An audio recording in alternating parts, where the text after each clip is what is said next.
Hello, good evening. How are you all? I hope you all must be doing well. So आपके examinations बहुत नज़दीक आ गए हैं और जैसा कि डेट शीट भी आपकी आ चुकी है और डेट शीट पर मैंने अभी वीडियो आपको बनाया नहीं है, लेकिन फिर भी आप सब लोग जान ही गए होंगे, अब तक पता चल ही गया होगा सब लोगों को कि आपका जो इंग्लिश का एग्ज़ाम होने वाला है बच्चों, बीए सेकंड सेमेस्टर का, वो आपका 14 तारीख को है ना, 14 मई को है। चलिए इसको हम बाद में डिटेल में डिस्कस कर लेंगे। 14 मई को आपका एग्ज़ाम है। तो इट मीन्स अगर हम बात करें तो आज हमारी जो डेट है ये 7 अप्रैल है। 7 अप्रैल से 7 मई, उसके बाद 5 दिन और 6 दिन, मतलब आपके पास ओवरऑल अगर हम देखें तो लगभग आपके पास 35-36 डेज के आसपास बचे हुए हैं एग्जामिनेशंस को अच्छे से तैयार करने के लिए। और अभी आपकी तैयारी बहुत सारे बच्चों की बिल्कुल जीरो पर अटकी हुई है, तो उसको क्विक पेस दीजिए। फटाफट जितने वीडियोस हैं उसको जाके देखिए, उसको तैयार करिए, बार बार देख करके लर्न करिए, फिर एमसीक्यूज को बार बार करिए, फिर आप वीडियोस देखिए, फिर एमसीक्यू करिए। और आप ऐसे करेंगे लगातार 1 महीने, तो आई एम श्योर कि जितना मैं क्वेश्चन यहाँ पर आपको कराऊंगा उनमें से आपको 100% लगभग लगभग क्वेश्चन आपके एग्जाम में आने हैं। क्यों 100% मैं कह रहा हूं, उस बात पर ध्यान दीजिएगा बच्चों। आपके लिए एक न्यूज और है, खास करके हमारे जो ग्रेजुएशन के बच्चे हैं उसके लिए एक न्यूज और है कि इस बार हमें 100 में से 75 क्वेश्चन करने होंगे। ध्यान रखिएगा, 100 में से 75 करने होंगे। जैसे पिछली बार आपने 100 में से 60 किए थे ना, इस बार आपको 100 में से 60 नहीं बल्कि 100 में से 75 क्वेश्चन करने होंगे। तो बी रेडी, 15 क्वेश्चन और आपको करने हैं 100 में से। तो अपनी पढ़ाई की स्पीड को थोड़ा सा बढ़ा दीजिए। 75 कोर्स क्वेश्चन करना, फिर भी 25 का आपके पास ऑप्शन रहेगा। तो आई एम श्योर कि जितना मैं पढ़ा रहा हूं अगर आप तैयार कर लेंगे, 100 में से कितना भी कम आपके एग्जाम में, तो 70 से 80 क्वेश्चन तो आने ही हैं। 70 से 80 को अगर आप, मैं मान लेता हूं कोई भी बच्चा अगर वो सारा कुछ नहीं तैयार कर पाया, 5-10 क्वेश्चन कम भी किया, तब भी 60 से 70 क्वेश्चन वो सही कर लेगा, और उतना बहुत होता है बच्चों। तो अभी आप क्या करेंगे, आप बहुत ही ध्यान से आप सारे वीडियोस को देखिए, सारा बार बार देखिए, उसके नोट्स बनाइए, उसको याद करिए और अपने आप को चेक करिए कि आप कितने क्वेश्चन सही कर रहे हैं। तो ये न्यूज अपने सारे बच्चों को इस वीडियो को बता भी दीजिएगा, मैं हालांकि अलग से भी बता दूंगा। चलिए फिलहाल, in which year was William Shakespeare born? William Shakespeare का जन्म कब हुआ था, हमारा पहला क्वेश्चन है। हम लोग इस समय यूनिट 4 पर चल रहे हैं, ठीक है। यूनिट 4 हमारी जो है, जिसमें हम पोएट्स को पढ़ेंगे बेटा। पोएट्स, हमारे पहले पोएट जो हैं वो हैं William William Shakespeare. William Shakespeare महोदय हैं, इन्हीं की हम बायोग्राफी पढ़ेंगे पहले। इस पर हम ऑब्जेक्टिव आपके लिए लेके आए हैं आज, विलियम शेक्सपियर पर, इनकी लाइफ पर और वर्क्स पर, और साथ साथ इनका जो एक सोनेट नंबर आपके जो है सोनेट नंबर 116 जो आपके सिलेबस में दिया गया है, let me not to the marriage of true mind, उसको भी है, उस पर भी हम लोग ऑब्जेक्टिव क्वेश्चन करेंगे। तो लगभग 60-70 ऑब्जेक्टिव क्वेश्चन मैं आपके लिए लाया हूं, सब के सब बहुत ही इंपॉर्टेंट है बच्चों। तो डोंट वरी, सब के सब बहुत इंपॉर्टेंट है, हम इनको फटाफट सॉल्व करते हैं। चलिए तो let's begin the class for today. आज की क्लास हम लोग शुरुआत करते हैं। विलियम शेक्सपियर का जन्म कब हुआ था? Options on your screen are given. A is 1562 मतलब 1562, B is 1564, C is 1566 and D is 1570। Which is the correct answer? What do you think? Shakespeare का जन्म कब हुआ था भैया? आपके सोचने से होगा नहीं, कौन सा हुआ था ये आप बताइए। तो बिल्कुल कंफर्म है, बिल्कुल जिनका श्योर है, एकदम सही है बेटा answer. B is the right answer, B बिल्कुल सही उत्तर है। 1564 में इनका जन्म हुआ था, 1564 में पैदा हुए थे। कहां पैदा हुए थे? इनकी जगह का नाम क्या है बेटा? तो स्ट्रैटफोर्ड अपॉन एवन। स्ट्रैटफोर्ड अपान भी लगता है, कहीं कहीं ऑन भी लगता है, स्ट्रैटफोर्ड अपॉन एवन, ध्यान रखिएगा। और कब इनका जन्म हुआ था अगर स्पेसिफिक डेट पूछ ले तो 23 अप्रैल को इनका जन्म हुआ था। 1564 में स्ट्रैटफोर्ड अपॉन एवन में इनका जन्म हुआ था। एवन क्या है? एवन नदी का नाम है, रिवर है, जिसके किनारे स्ट्रैटफोर्ड इनका क्या है, ठीक है। तो B is the correct answer. जिन बच्चों ने बी किया है उनका आंसर बिल्कुल सही है। चले बच्चों अगले क्वेश्चन पर चलते हैं। नेक्स्ट क्वेश्चन क्या है हमारे पास? नेक्स्ट क्वेश्चन हमारे पास है, तो आपके स्क्रीन पर अगला क्वेश्चन रहा बेटा ये, what was the name of Shakespeare's wife? Shakespeare की वाइफ का नेम क्या था, नाम क्या था? अरे भैया बताया तो था, इनकी एक वाइफ थी। अच्छा ध्यान रखना, बड़े ही शरीफ हमारे राइटर थे, महान ऐसे नहीं हुए हैं भैया।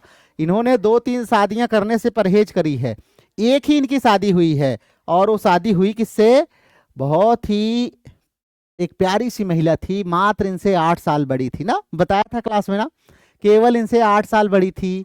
जब ये 18 साल के थे, 18 ईयर्स के, तो इनकी वाइफ 18 + 8 26 ईयर्स की थी ना, बड़ी प्यारी सी 8 साल बड़ी जो है इनकी पत्नी थी। नाम बताओ बेटा कौन सी थी?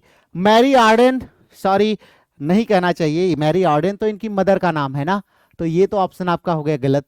क्या हो गया? गलत। इनकी वाइफ तो ये है नहीं, ये मदर हैं। एन ब्रेड स्ट्रीट, ये भी नहीं है। एन हैथवे, ये कुछ लग रही है हमें।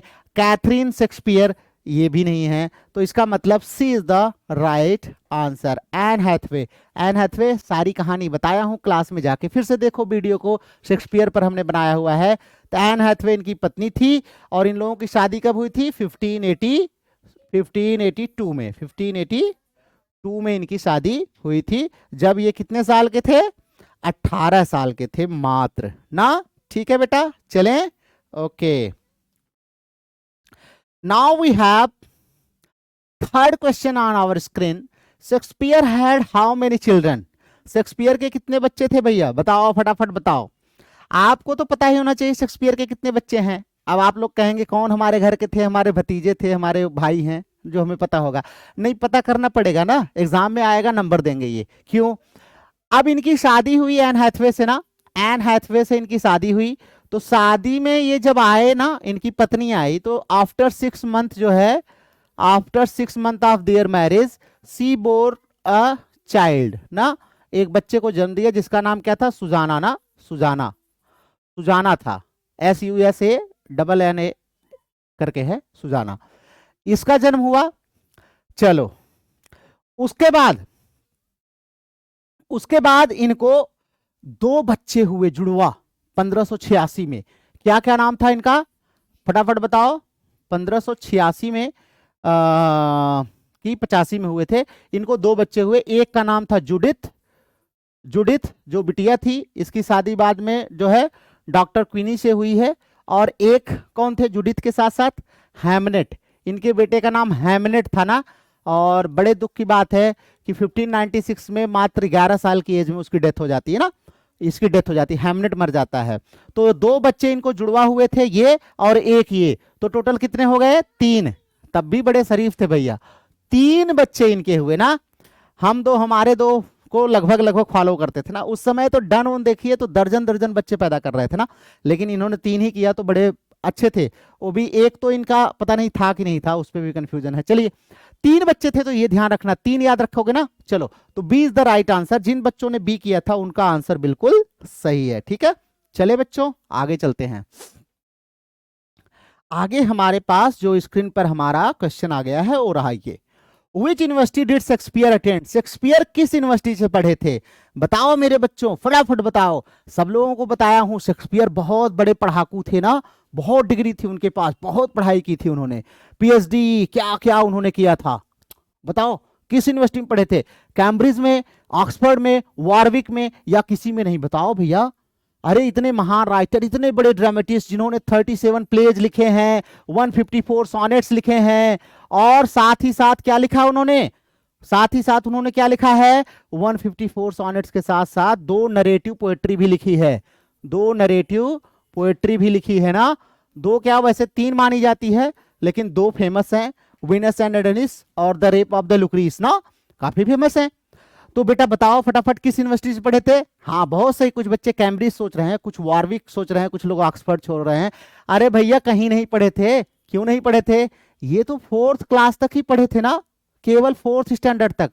अब आप सोचिए, आपको मैंने यूनिवर्सिटी बता दी और आप बिल्कुल देखते ही कि अरे यार इतना महान राइटर, तो खूब पढ़ा होगा। ऑक्सफोर्ड कैम्ब्रिज कोई ना कोई आपने क्या किया है, यूनिवर्सिटी आपने तुक्का लगा दिया है। बिल्कुल गलत है बेटा, बिल्कुल गलत है। इन्होंने कहीं भी पढ़ाई नहीं करी थी, ध्यान रखिएगा, इन्होंने कहीं पढ़ाई नहीं करी थी। ठीक है बेटा, तो 4 का हमारा जो ऑप्शन हो जाएगा वो डी हो जाएगा।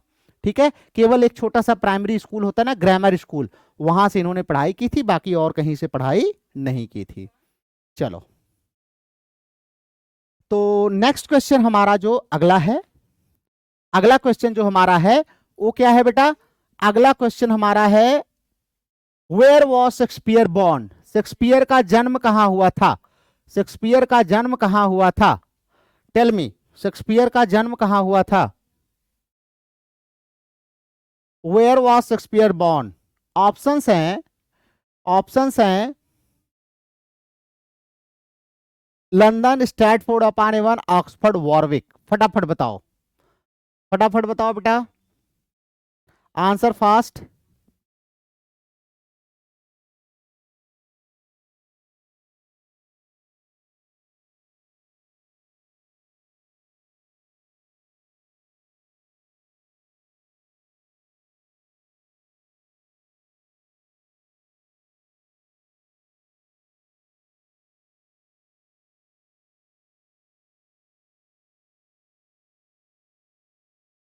चलिए, ऑप्शंस क्या है हमारे?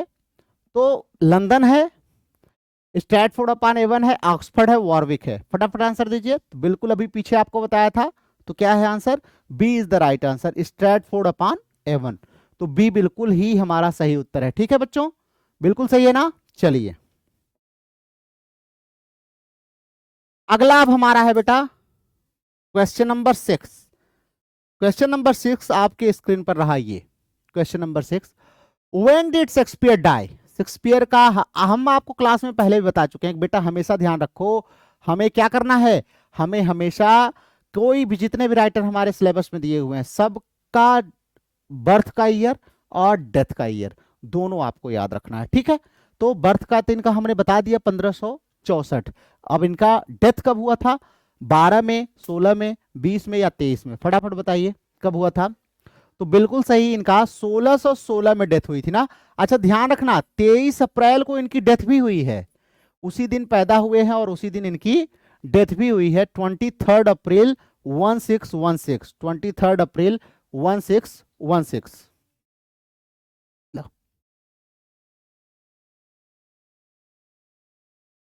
भाग गया,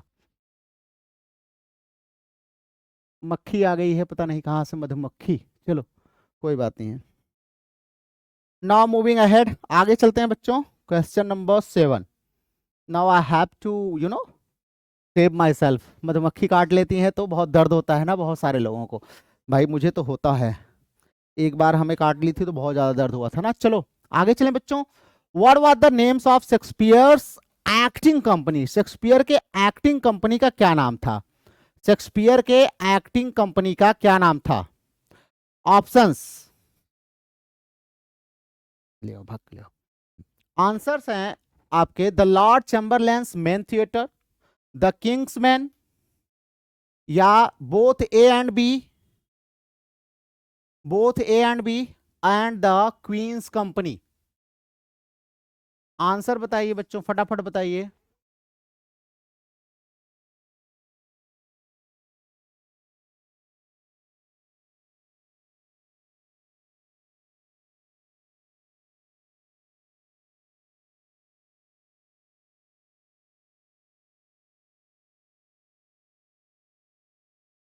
चलिए, ऑप्शंस हमारे क्या क्या है बच्चों?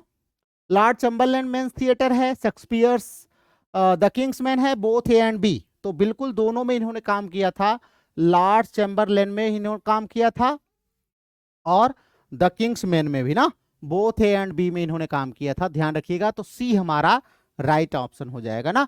यही क्या था, यही शुरू में क्या था, लॉर्ड चैम्बरलेन था, बाद में इसी का नाम बन के किंग्समैन हो गया। कब? जब जेम्स फर्स्ट हमारे राजा बने थे इंग्लैंड के ना, in the rain of James first जो है, ये क्या बन गया, किंग्समैन बन गया। क्या बन गया? किंग्समैन बन गया। तो सी इज द राइट ऑप्शन, सी बिल्कुल सही ऑप्शन है। ठीक है बच्चों, चलो क्वेश्चन नंबर 8 हमारी स्क्रीन पर आ गया है ये। चलो, which theatre is associated with Shakespeare's plays? कौन सा थिएटर शेक्सपियर के प्लेज से एसोसिएटेड है? ऑप्शंस है the Swan, the Globe, the Rose, the Curtain. कौन सा है बताइए फटाफट। आपको बताया भी था मैंने 1599 में एक थिएटर था जिसका नाम था ग्लोब ना, ये शेक्सपियर से एसोसिएटेड है, शेक्सपियर के प्लेज यहाँ पर पब्लिश हुए थे, ध्यान रखिएगा। तो क्या है हमारा ऑप्शन हो गया द ग्लोब, क्या हो गया option the globe.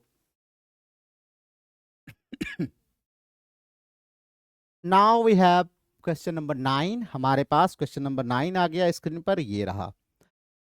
Who publish the first folio of Shakespeare, Shakespeare का फर्स्ट फोलियो किसने पब्लिश किया है, शेक्सपियर का फर्स्ट फोलियो किसने पब्लिश किया है। ऑप्शंस आर, ऑप्शंस आपके स्क्रीन पर हैं, John Heminges and Henry Condell, Ben Jonson, Richard Burbage and Francis Bacon. Answer करिए फटाफट। हमने आपको बताया था इनकी एक फर्स्ट फोलियो है जिसमें इनके 36 प्लेज पब्लिश हुए थे ना, 36 प्लेज, तो इसमें इकट्ठा करके ये प्लेज पब्लिश कराए गए थे किससे, John Heminges and Henry Condell ने ना। तो ये काफी फेमस हैं, दोनों लोग पब्लिशर्स हैं, ये ध्यान रखिएगा, जो इन्होंने कलेक्ट करके क्या किया था, पब्लिश किया था ना। चलो, तो A is the right answer, ए बिल्कुल ही सही आंसर है, ये नाम याद रखिएगा, हेमिंग एंड कॉन्डेल। ठीक है, अक्सर एग्जाम में आपसे ये क्वेश्चन पूछा जाता है। क्वेश्चन नंबर 10 है हमारा, which monarchs reign during Shakespeare's career, Shakespeare के कैरियर में कौन कौन से राजा ने शासन किया है। ऑप्शंस हैं Elizabeth and Charles first, Henry eighth and Elizabeth first, Elizabeth first and James second, Edward sixth and Mary first. तो ध्यान रखना, इनका जन्म कब हुआ था, इनका जन्म हुआ था 1564 में, डेथ कब हुई 1616 में ना। तो ध्यान रखना कि हेनरी एट तो उसके पहले राजा थे, ये तो कट जाएगा, ठीक है। और एलिजाबेथ और जेम्स फर्स्ट जो है, Elizabeth and Charles first, Charles first इनकी डेथ के बाद बने हैं, किसके, इनके 1625 में बने हैं चार्ल्स फर्स्ट ना, तो ये भी ऑप्शन हमारा कट गया। उसके बाद एडवर्ड सिक्स्थ एंड मैरी इनके जन्म के पहले ही बने थे, तो ये भी कट गया, C is the right answer. Elizabeth first और जेम्स फर्स्ट के शासन में इनका जन्म हुआ और इनकी सारी रचनाएं लिखी गई। एलिजाबेथ कब बैठी थी, 1558 से 1603 तक ना, और उसके बाद 1603 से 1625 तक कौन थे, जेम्स फर्स्ट।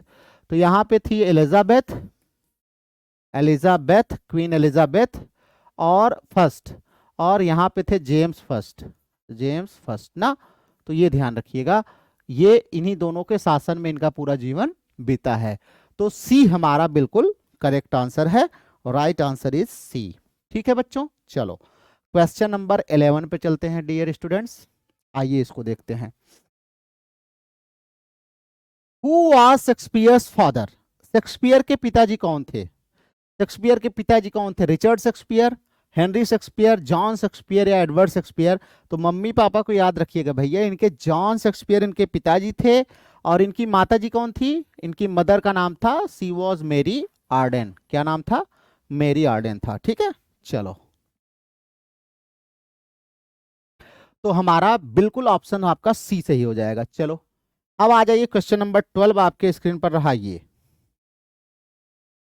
What was मेरी आर्डन्स रिलेशन टू शेक्सपियर, मेरी आर्डन का शेक्सपियर से क्या रिलेशनशिप है बच्चों, बताओ फटाफट बताओ, क्या रिलेशनशिप है। अरे अभी तो बताइए ना क्या है, उनकी कजिन थी, उनकी मदर थी, उनकी सिस्टर थी, उनकी आंट थी, फटाफट बताइए। अभी तो हमने आपको बताया कि उनकी माँ का नाम क्या था, मेरी आर्डन, पिताजी थे जॉन शेक्सपियर, और माँ थी क्या, मेरी आर्डन ना, माँ का नाम क्या था, मेरी आर्डन। ठीक है बच्चों, तो ये आप याद रखेंगे, भूलेंगे नहीं, इनके मम्मी पापा ना, बहुत इंपॉर्टेंट है भैया। अपने मम्मी पापा का नाम कुछ दिन भूल जाओगे तो चल भी जाएगा, जब तक सफल नहीं हो जाते ना, लेकिन इनका नाम जरूर याद रखो, इनके मम्मी पापा का। ठीक, चले आगे बेटा।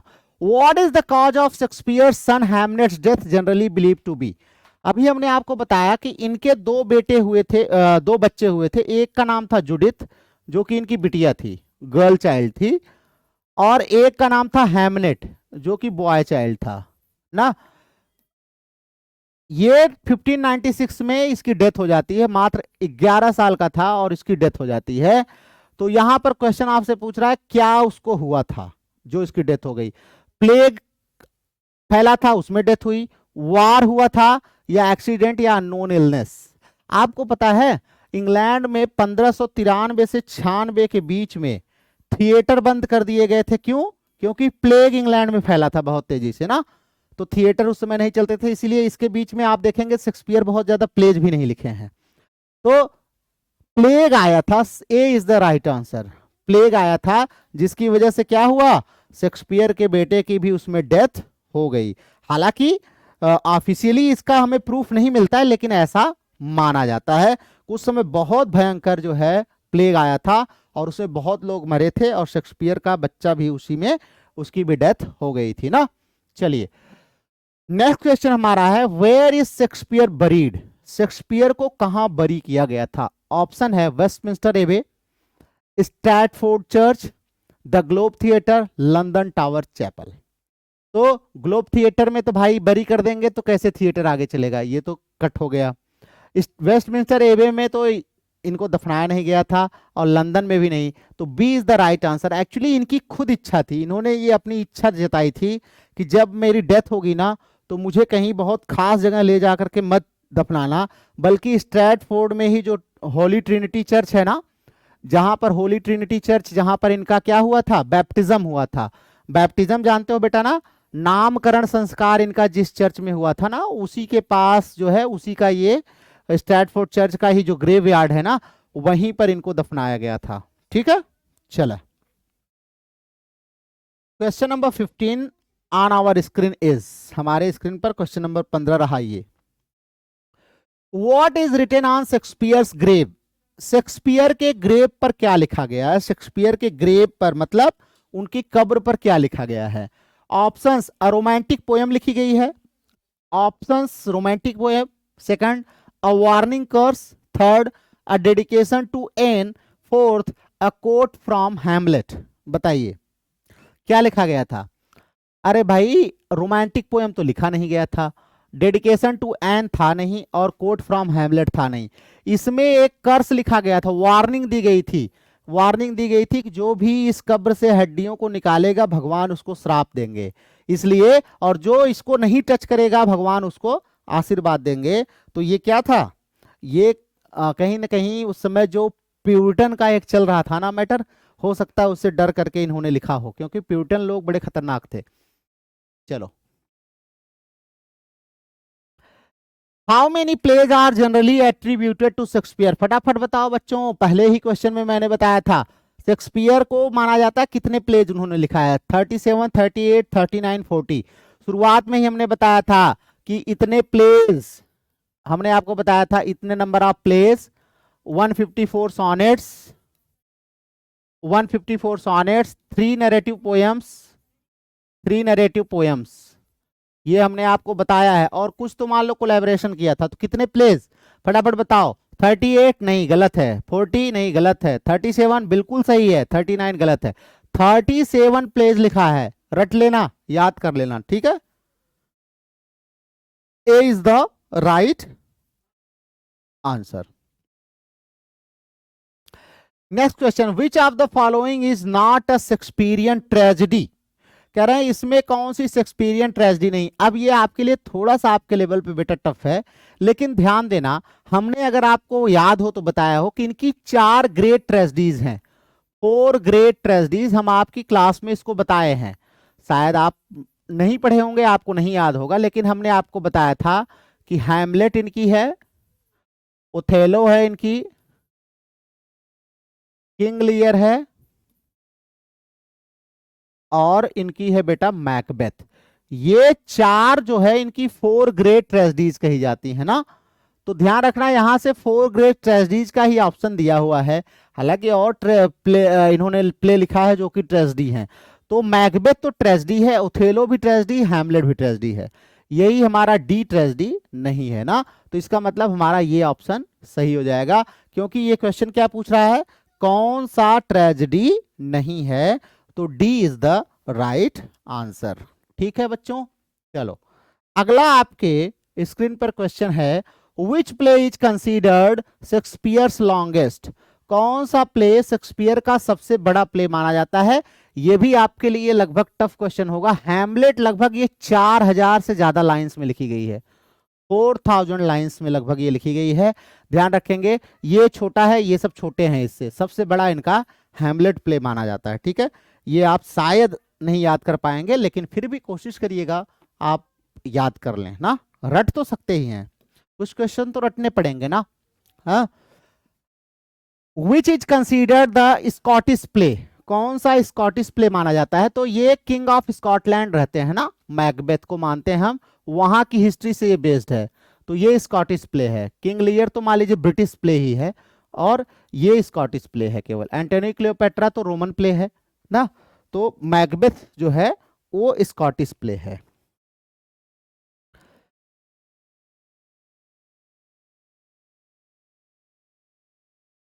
अब आ जाइए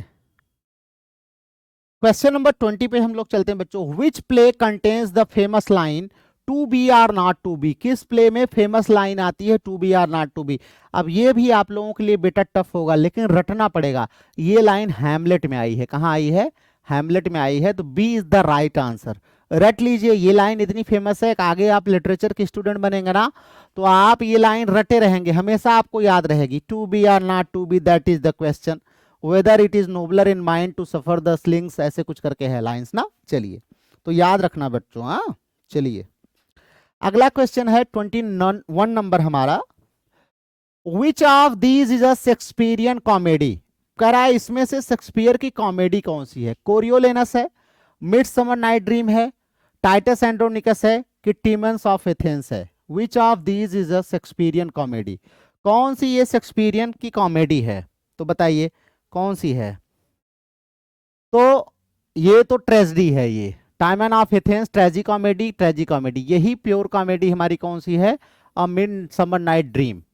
मिड समर नाइट ड्रीम क्या है? प्योर जो है हमारी कॉमेडी है।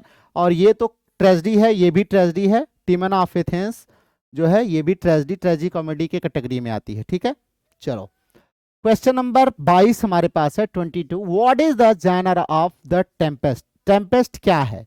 पूछ रहे हैं कौन सा जॉनरा है, ट्रेजेडी है, कॉमेडी है, रोमांस है, हिस्ट्री है? तो ये हमारी टेम्पेस्ट कॉमेडी में आती है। किस में आती है? कॉमेडी में। तो B is the right answer, B बेटा बिल्कुल सही आंसर है। ठीक है, ये हमारा किस में आता है? कॉमेडी में आता है। वो भी कौन सी कॉमेडी? तो रोमांटिक कॉमेडी में आता है। ठीक है, चले अगला क्वेश्चन हमारे स्क्रीन पर रहा ये। Which of the following is not part of Henriad tetralogy? Actually Henry पर बेस्ड इन्होंने 4 प्ले लिखे हैं ना शुरुआत में ही, जो है टेट्रोलॉजी। तो कौन सा इसमें से नहीं है? तो शुरुआत में जब हेनरी इन्होंने लिखा था ना, तो शुरुआत की थी इन्होंने किससे? शुरुआत की थी इन्होंने हेनरी 4 पार्ट 1 पार्ट 2 से, और फिर इन्होंने लिखा हेनरी 5, और उसके बाद हेनरी 8 तो इनकी बहुत बाद में आई है, तो ये इसका पार्ट नहीं थी।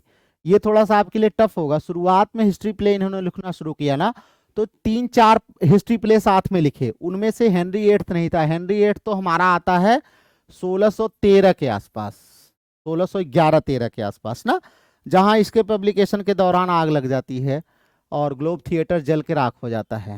हालांकि अगले साल फिर से उसको रिबिल्ट किया गया, लेकिन उस समय जल के राख हो जाता है। Which of these play is based on Roman history, कौन सा प्ले रोमन हिस्ट्री पर बेस्ड है? ऑप्शन है किंग लियर, किंग लियर हमने आपको बताया था ब्रिटिश हिस्ट्री पर है। टेम्पेस्ट तो फिलहाल हमारी कॉमेडी है, और सिम्बलाइन ये भी ब्रिटिश में बेस्ड है। यही हमारा जूलियस सीजर जो है ना, ये रोमन ट्रेजेडी कहलाती है। क्या कहलाती है? Roman tragedy, Roman tragedy. ये जूलियस सीजर रोम के राजा थे ना, उन्हीं की हिस्ट्री पर ये बेस्ड है। तो Julius Caesar is the right answer, B is the right answer. चलें बच्चों, क्वेश्चन नंबर 25 आपके स्क्रीन पर रहा ये।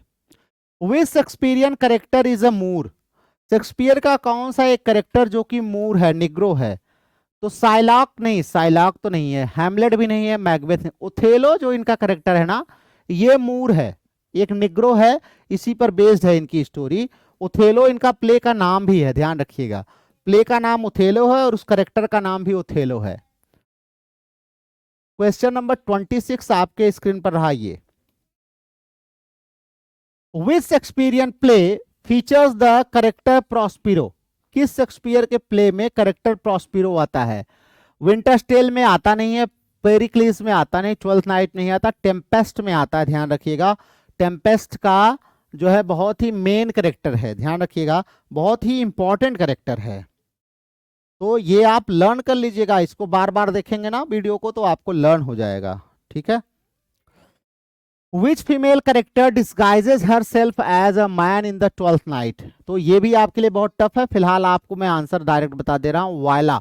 देखिए ये सारे क्वेश्चन में आप लोग बहुत टाइम वेस्ट मत करिए कि आप इसको मैं समझाऊंगा और आप उसको समझने की कोशिश करेंगे, आपको अभी समझ में नहीं आएगा बच्चों।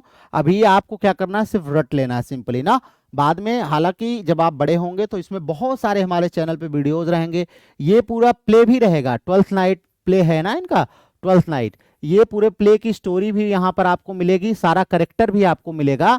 लेकिन अभी फिलहाल बेटा आपको क्या करना है, अभी केवल रट लेना है आपको, ठीक है, कि ये करेक्टर कहाँ आया है, तो 12th नाइट में आया है, वायला करेक्टर कहाँ आया है, 12th नाइट में आया है। Who is the wife of Macbeth? इस क्वेश्चन में भी वही चीज है, मैकबेथ की वाइफ का नाम क्या है, तो नाम तो पहली बात उसका कुछ है नहीं, लेडी मैकबेथ के नाम से वो जानी जाती है ना, तो ये ऑप्शन तो गलत है। लेकिन यहां भी आपको रट लेना है, केवल कुछ नहीं करना है, मैकबेथ की वाइफ का नाम रट लेना, लेडी मैकबेथ। अब मैकबेथ की स्टोरी और ये सब जानोगे तो बहुत टाइम लग जाएगा और एग्जाम की तैयारी नहीं हो पाएगी, तो इसको केवल आपको रट लेना है, ठीक है। Question number 29, which Shakespeare play features the line all the world stage? ये बहुत फेमस लाइन है, आपके एग्जाम में आने के ज्यादा चांसेस हैं। कहते हैं किस प्ले में एक इनकी लाइन आती है कि ऑल द वर्ल्ड्स स्टेज, सारी दुनिया एक रंगमंच है, कहां पर इन्होंने कहा है? मैकबेथ में कहा है? नहीं, गलत है। हैमलेट में कहा? नहीं, गलत है। एज यू लाइक इट में कहा? बिल्कुल सही है, C is the right answer. As you like it में इन्होंने कहा है शेक्सपियर ने कि ये दुनिया क्या है, एक रंगमंच है और हम तो केवल खिलाड़ी हैं जो कि अपना रोल प्ले कर रहे हैं। जिस दिन हमारा रोल खत्म हो जाता है उस दिन हमें यहाँ से फिर ये स्टेज से क्या किया जाता है, इस रंगमंच से हमें हटा दिया जाता है, ठीक है।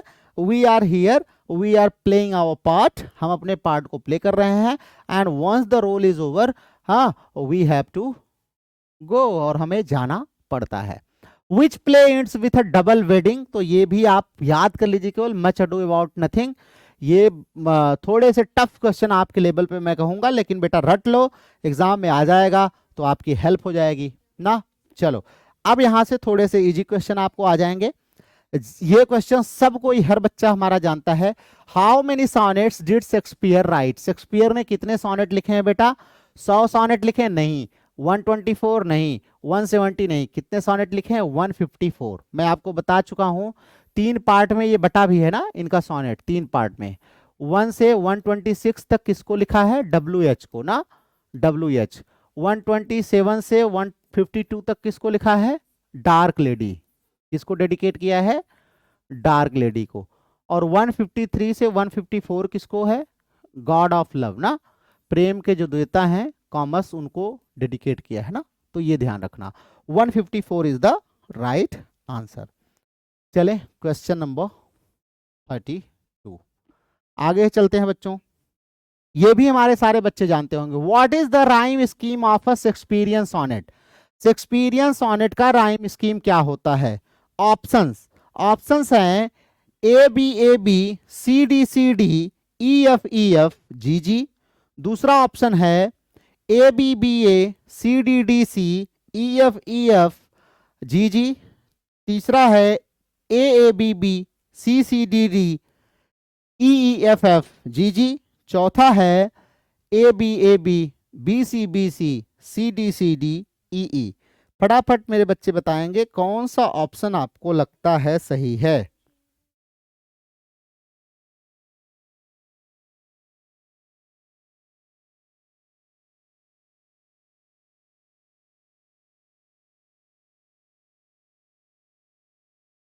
हाँ बिल्कुल राइट, बहुत सारे बच्चे हमारे, सबको राइम स्कीम तो हमने रटा दी है ना।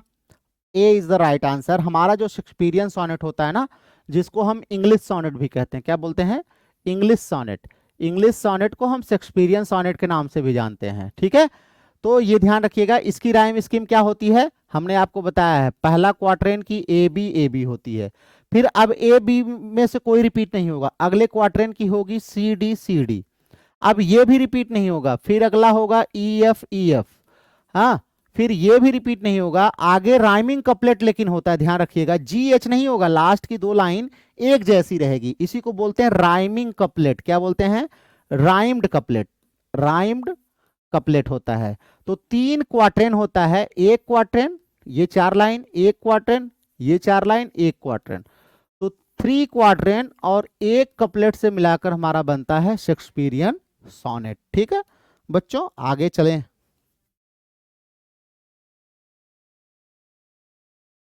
To whom are most of Shakespeare sonnet address, किसको शेक्सपियर के ज्यादातर सोनेट्स एड्रेस हैं?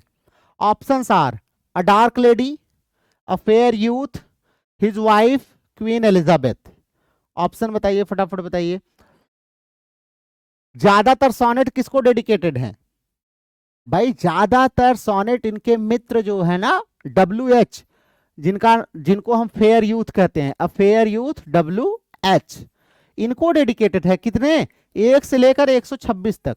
इनको तो केवल कितने डेडिकेटेड हैं, 27 से लेकर 152, मतलब केवल 26 ना, इनको केवल 26, और ये इनको कितना 126, ये देखो 126। तो ध्यान रखना, फेयर यूथ, इन्होंने अपने सोनेट नंबर 30 में उस आदमी का नाम दिया है fair youth. Which sonnet begins shall I compare thee to a summer's day, ये तो बहुत ही फेमस इनका सोनेट है एक्चुअली, सोनेट नंबर 18 ना, सोनेट नंबर 18 बहुत ही फेमस है, इसको रट लेना, केवल कुछ करने की जरूरत नहीं है। अगला 35, ये तो आप पढ़े भी हो। What is the theme of sonnet number 116, आपको सोनेट नंबर 116 मैंने पढ़ाया भी है, उसकी थीम क्या है? शेक्सपियर के ज्यादातर सोनेट में जो थीम होती है वो क्या होती है? Love, beauty, mortality, love, beauty, mortality, time, यही सब होता है। यहां पर इन्होंने ट्रू लव को दिखाया, किसको दिखाया है? True love. कहते हैं ना, love is not love which altars when alteration find, कहते हैं वो प्रेम प्रेम नहीं होता जो बदलाव पाने पर बदल जाए, वो प्रेम प्रेम नहीं होता। तो लव इनका मेन थीम यहां पर है। ठीक है बच्चों, चलो आगे चलते हैं हम। क्वेश्चन नंबर 36 हमारे स्क्रीन पर रहा है कुछ इस प्रकार से, what is the structure of a Shakespearean sonnet, एक शेक्सपियरियन सोनेट का स्ट्रक्चर क्या होता है? ऑप्शंस हैं, 14 लाइंस होते हैं, इसमें 3 क्वार्टन और एक कपलेट होता है, 12 लाइंस इन 2 से स्टेट होता है, 10 लाइंस इन फ्री वर्स होता है, 14 राइम्ड कपलेट्स। बताइए।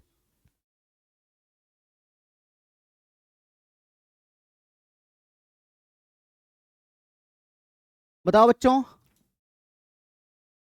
हाँ, तो पहली चीज तो सोनेट में आप सबको पता है कि 14 लाइन होती है ना, तो 12 लाइंस इन 2 से स्टेट, 2 से स्टेट मतलब 6 इंटू 2, 12 लाइंस, तो 12 लाइन तो सोनेट में होती नहीं, पहली चीज कट हो गया। 10 लाइंस फ्री वर्स, ये भी नहीं होगा। 14 राइम्ड कपलेट्स, 14 लाइन तो होती है लेकिन 14 कपलेट नहीं हो सकता, कपलेट मतलब 2 लाइन, तो 14 का मतलब हो गया 14 गुड़े 2 कितना हो गया 28, तो ये भी गलत हो गया। ए इज द राइट, अभी बताया था आपको, शेक्सपियरियन सोनेट में 3 क्वार्टेन और एक कपलेट होता है, 3 क्वार्टेन मींस 12 लाइन, एक कपलेट मतलब 2 लाइन, कितना हो गया 14 लाइन, 14 लाइंस की ये पोयम होती है ना। ठीक है, तो A is the right answer. ठीक है बच्चों, चलो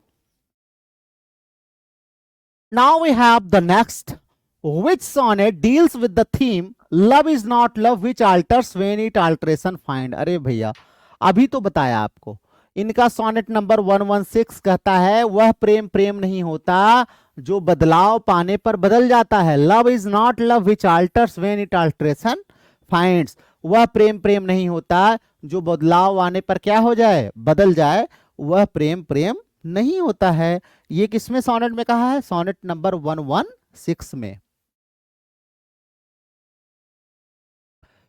Who is often referred to as the dark lady in the sonnet, किसको सोनेट का डार्क लेडी कहा जाता है भैया? बताओ कौन है डार्क लेडी इनके सोनेट का? ऑप्शंस बताओ, कौन है डार्क लेडी? इनके सोनेट का डार्क लेडी कौन है?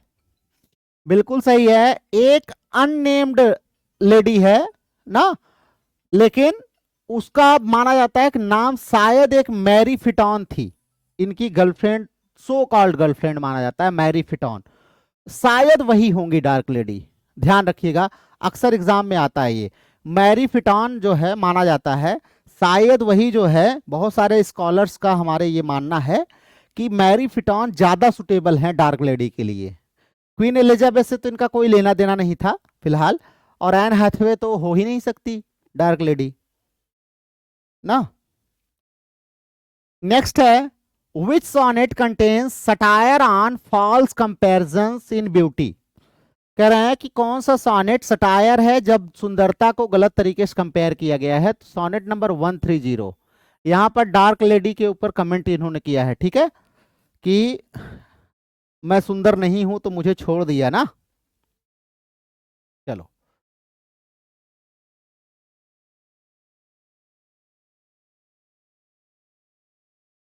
Shakespeare sonnet were first published in, Shakespeare के सोनेट पहली बार कब पब्लिश हुए थे? 1599, 1605, 1609, 1612। फटाफट आंसर करिए। तो क्या होगा बेटा, बहुत सारे बच्चे हमारे ये जानते होंगे 1609 में इनके सोनेट्स पब्लिश हुए थे। ध्यान रखिएगा, कितने सोनेट्स थे टोटल? 154। ये भी ध्यान रखना, लिखे गए थे ये 1594 से 99 के बीच में या 96 के बीच में कभी ये लिखे गए थे, लेकिन पब्लिश हुए हैं कब? 1609 में, 10 साल बाद। ठीक है, 10 साल बाद।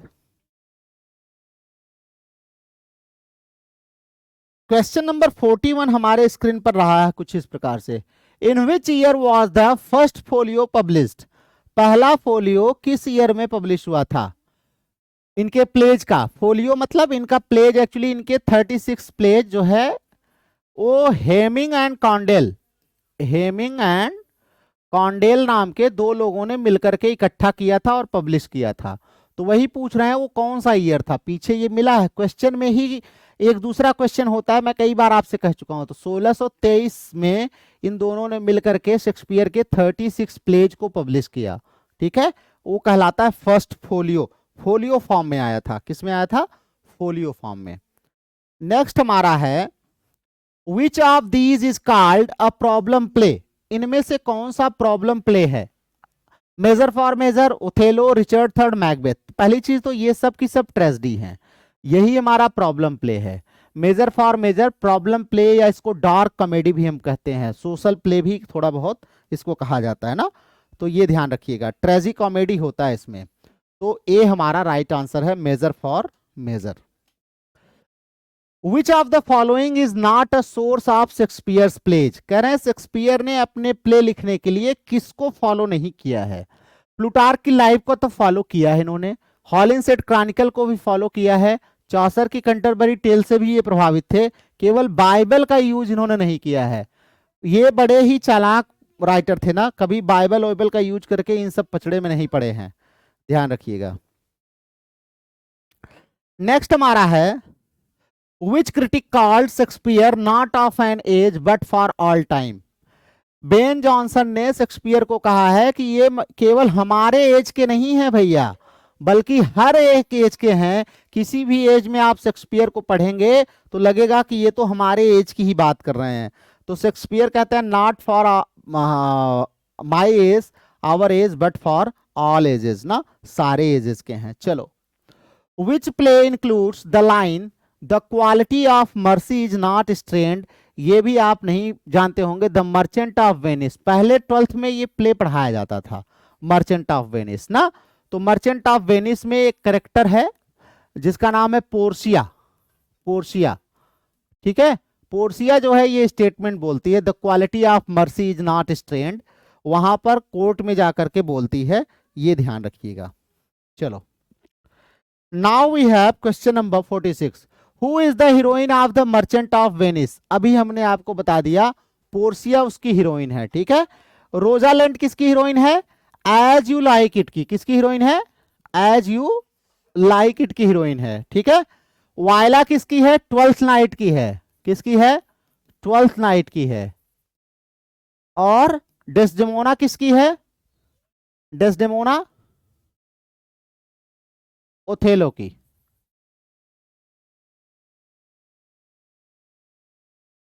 चलिए, नाउ क्वेश्चन नंबर 47 आपके स्क्रीन पर रहा ये। Which play is based on the myth of Pyramus and Thisbe? ये भी आप लोग नहीं जानेंगे बेटा, रट लीजिएगा। Midsummer night dream, A is the right answer. इस क्वेश्चन को हम आपको बहुत समझाएंगे तो भी आप कंफ्यूज हो जाएंगे, इसलिए यहां पर हम आपको बहुत समझाएंगे नहीं। Who is the villain in Othello? Othello हमने बताया था इनकी ट्रेजेडी में आती है, शेक्सपियर का बहुत फेमस ट्रेजेडी है। इसका विलेन एक लंगड़ा आदमी है जिसका नाम है इयागो, जो है ये जो है थोड़ा सा लेम फुटेड था, हल्का सा लंगड़ा था ना, ठीक है। Question number 59 is in which play do we find the character Caliban? अब ये भी आपके बेटा समझ में नहीं आएगा या कम आएगा, मैं कह सकता हूं। क्यों कम आएगा? क्योंकि ये सब आपने भी पढ़ा नहीं, आप बहुत छोटे बच्चे हैं, लेकिन पढ़ोगे आप। नाम याद रखो यहां पर, कैलिबन इनका करेक्टर आता है। टेम्पेस्ट नाम का इनका एक प्ले है ना, जिसका हीरो पीछे हमने बताया था, हीरो नहीं एक मेन करेक्टर जिसका प्रॉस्पेरो था। प्रॉस्पेरो इसका एक मेन करेक्टर पीछे हमने आपको बताया था, वही वाला प्ले है ये। यहां पर एक करेक्टर जो है कैलिबन है, ये है। क्वेश्चन नंबर 50 हमारा आ गया ये। विच character gives the friends Romans countryman speech? भाई बहुत फेमस है, मार्क एंटनी। ये जूलियस सीजर में, जूलियस सीजर एक प्ले है शेक्सपियर का, उसमें मार्क एंटनी जो है वो क्या करता है, वो एक स्पीच देता है। कब? सीजर की डेथ के बाद। सीजर की डेथ के बाद वो एक स्पीच देता है, तो स्पीच की शुरुआत करता है फ्रेंड्स रोमन्स कंट्रीमैन, ठीक है, यहां से शुरुआत करता है, काफी फेमस है ये, ठीक है। चलिए, तो यहां पे हमारा जो इनका पूरा क्वेश्चन था इनकी लाइफ से कह सकते हैं और इनके वर्क से, वो हमारा समाप्त होता है। अब हमारा जो क्वेश्चन शुरू होगा, वो क्वेश्चन शुरू होगा सोनेट नंबर 116 जो आपके सिलेबस में दिया हुआ है ना, इस पर हम कुछ क्वेश्चन सॉल्व करेंगे, फिर हमारे शेक्सपियर महोदय पर जो क्वेश्चन होगा वो पूरा समाप्त हो जाएगा। तो ठीक है, इसको हम आपको अगले वीडियो में लेकर के आएंगे, सोनेट नंबर 116। आप इसको तब तक रिवाइज करिए, हम ये वीडियो आपको एज सुन एज पॉसिबल, हो सकता है मॉर्निंग में ही दे दें या कल शाम को, तो आपको निश्चित रूप से मिल जाएगा। Till then keep revising this. इसके 50 क्वेश्चन करिएगा। कुछ और आपके क्वेश्चन हो तो जरूर पूछिएगा, कमेंट डालिएगा। कितने क्वेश्चन के आंसर आपको आ रहे हैं ये कमेंट डालिएगा, कौन कौन के क्वेश्चन का आंसर आ रहा है। हर क्वेश्चन पे आप कमेंट किया करिए कि इसका ये सही होगा, ये सही होगा, उससे आपको खुद एक इंकरेजमेंट मिलता है और फिर आपका सही होगा तो आपको अच्छा लगेगा। 2-3 बार इसको जरूर पढ़िएगा और सब बच्चों को भी शेयर करिएगा।